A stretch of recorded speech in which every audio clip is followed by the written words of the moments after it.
Shalom saudaraku dalam Tuhan. Ayat firman Tuhan yang mendahului pertemuan kita di kesempatan ini di dalam Injil Matius pasal 5 ayat 11 dan 12. Demikian firman Tuhan, "Berbahagialah kamu jika karena aku kamu dicela dan dianiaya dan kepadamu difitnahkan segala yang jahat. Bersukacita dan bergembiralah, karena upahmu besar di sorga, sebab demikian juga telah dianiaya nabi-nabi yang sebelum kamu." Dan saudara dalam Tuhan, seorang gadis non-Kristen awalnya menceritakan kisah hidupnya bagaimana dia mengikut Tuhan Yesus. Dan saudara dalam Tuhan, itu bermula ketika dia mendengarkan lagu rohani yang sedang dinyanyikan oleh anak-anak Tuhan. Dan dari lagu rohani ini dia merasa tersentuh, dia merasa terberkati, dan akhirnya dia mengikut Tuhan Yesus. Tetapi di dalam dia mengikut Tuhan Yesus banyak persoalan, banyak tantangan, banyak ujian yang dia alami. Dan saudara Tuhan, kesaksiannya sangat memberkati dan kesaksian yang sangat luar biasa sekali. Untuk itu, silahkan simak kesaksiannya di video berikut, simak sampai selesai. Dan jikalau saudara terberkati dan tersentuh dengan kesaksian ini, silahkan saudara share video ini sebanyak-banyaknya, supaya kesaksian ini menjadi berkat bagi orang lain juga. Dan jikalau saudara tidak merasa terberkati, abaikan saja. Yuk, mari kita sama-sama simak kesaksiannya di video berikut. Oke, perkenalkan, nama saya Hana Inge Karisma, umur 23 tahun. Saya terlahir dari notabene keluarga Islam. Ya, singkat cerita aja. Sekitar 7 tahun lalu, keluarga saya mengalami ekonomi yang sangat rendah di situ, dan di mana pada waktu itu saya harus masuk ke jenjang SMA, dan keluarga saya memutuskan untuk memasukkan saya di sekolahan yang bernotabene Kristen, yaitu namanya SMA Kristen Dian Sakti. Dan mau nggak mau saya juga harus masuk ke sekolahan itu, dengan walaupun meskipun hati saya menolak di situ. Kemudian pada hari itu di suatu ibadah mereka menyanyikan lagu "Bapa Sentuh Hatiku" di situ, dan saya ada rasa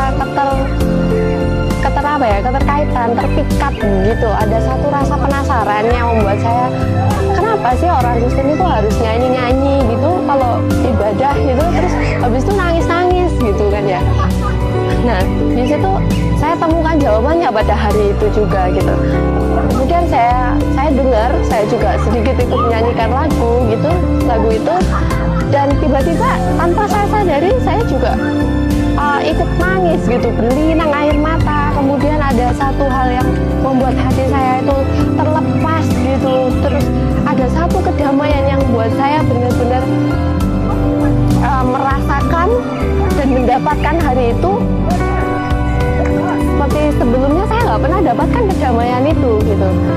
Jadi hari itu saya mulai mengenal Yesus, tetapi belum mengenal pribadinya, hanya sebatas siapa Yesus itu gitu, yaitu Dia adalah Tuhan. Di situ saya mulai bangun iman saya kepada Dia, dan ada firman yang berkata, bahkan Dia sendiri yang berkata bahwa akulah jalan, kebenaran, dan hidup.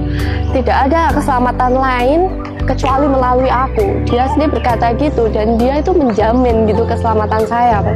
Itu yang membuat saya semakin haus gitu, saya lapar gitu, saya cari tahu gitu di siapa sih Yesus itu. Dan ketika teman saya kasih satu Alkitab kepada saya baca, saya mulai baca, terus baca sampai sebenarnya saya lupakan pelajaran sendiri gitu, pelajaran pelajaran sekolahan yang lain itu, saking hausnya. Kemudian suatu ketika orang tua saya memergoki, papa saya memergoki bahwa saya baca Alkitab itu. Dia masuk ke kamar, kemudian hari itu saya benar-benar ingat, dia ambil Alkitab itu, kemudian dia sobek-sobek, kemudian dia injak-injak di situ. Terus papa saya lari ke dapur, dibakar Alkitab itu. Kemudian dia balik lagi dan berkata seperti ini, kamu tahu apa yang dinamakan iman itu? Iman itu ya itu yang kamu percaya gitu. Itu dalam hati saya loh, iya benar. Benar, iman itu apa yang kita percaya gitu. Tapi hari itu dia sangat marah, dia kecewa, dia sakit hati sama saya.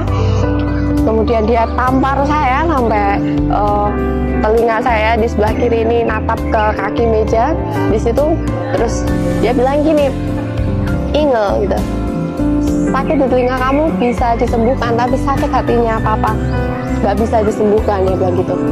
Ya katakan semua perkataan yang menyakitkan hati saya, air susu dibalas air tuba, kemudian telur busuk, kemudian mulai hari ini dia kata begitu, kamu bukan lagi jadi bagian dari keluarga ini, nama kamu akan saya hapus di dalam daftar kartu keluarga, dia bilang gitu. Kemudian sambil menangis, semuanya menangis, mama saya nangis, bapak saya nangis, kemudian dan dengan berat hati ketika saya mau keluar dari rumah itu, saya cuma berkata begini kepada mama saya, Ma gitu, ingat ketika suatu saat saya sukses, orang yang paling pertama saya ingat adalah mama, saya bilang gitu. Dan dia nggak ngomong apa-apa, cuma diem aja dan nangis. Dan saya pergi dari rumah itu. Ada banyak hal juga yang membuat saya jatuh bangun ketika saya mengikut Tuhan. Dan saya tahu gitu, ketika saya keluar dari rumah itu, perjalanan mengalami Tuhan itu sebenarnya masih dimulai gitu. Ada banyak yang saya alami di luar sana dengan proses yang Tuhan buat dalam hidup saya. Kemudian hubungan dengan orang lain, dengan pacar bahkan, semuanya gitu. Jadi Tuhan izinkan mulai membentuk hati saya melalui orang-orang yang Tuhan taruh dalam hidup saya seperti itu. Sampai akhirnya saya diizinkan Tuhan untuk pergi di Bali ini. Kemudian saya tertanam di gereja lokal.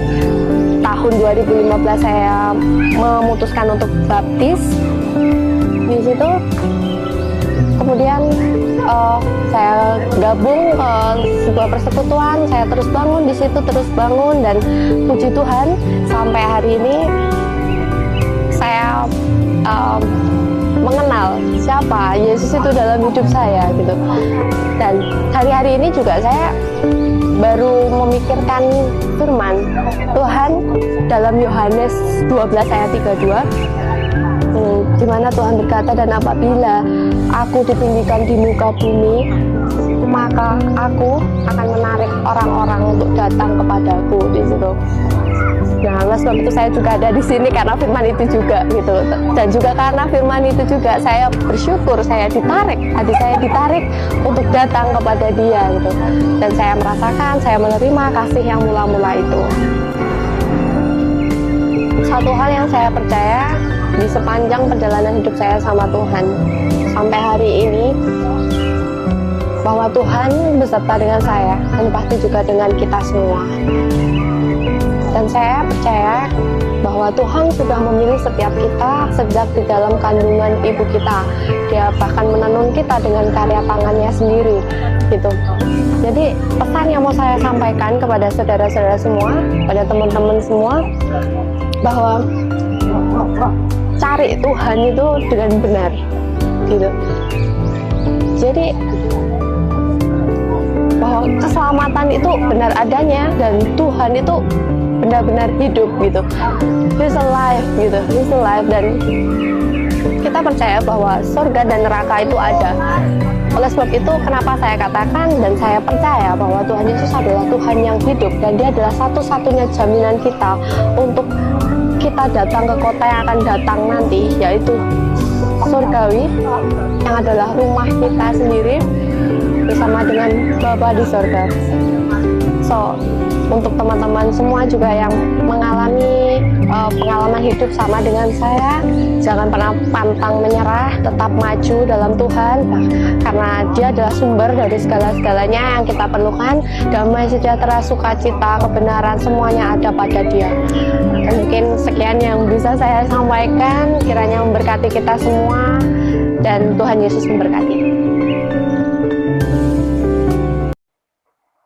Saudara, Injil Yohanes pasal 17 ayat 13 sampai seterusnya. Ya, demikian firman Tuhan. Tetapi sekarang aku datang kepadamu dan aku mengatakan semuanya ini sementara aku masih ada di dalam dunia, supaya penuhlah sukacitaku di dalam diri mereka. Aku telah memberikan firman-Mu kepada mereka dan dunia membenci mereka, karena mereka bukan dari dunia, sama seperti aku bukan dari dunia. Aku tidak meminta supaya Engkau mengambil mereka dari dunia, tetapi supaya Engkau melindungi mereka daripada yang jahat. Mereka bukan dari dunia, sama seperti aku bukan dari dunia. Kuduskanlah mereka dalam kebenaran, firman-Mu adalah kebenaran. Sama seperti Engkau telah mengutus aku ke dalam dunia, demikian pula aku telah mengutus mereka ke dalam dunia, dan aku menguduskan diriku bagi mereka, supaya mereka pun dikuduskan dalam kebenaran. Jadi kita yang percaya kepada Tuhan Yesus, jangan terlalu khawatir dengan segala keadaan yang menghimpit kehidupan kita hari-hari ini, karena Yesus senantiasa ada bagi kita dan pastinya menjaga segenap kehidupan kita. Hal yang terpenting adalah bagaimana kita mempertahankan iman kita dalam segala situasi yang menghadang langkah kita hari-hari ini.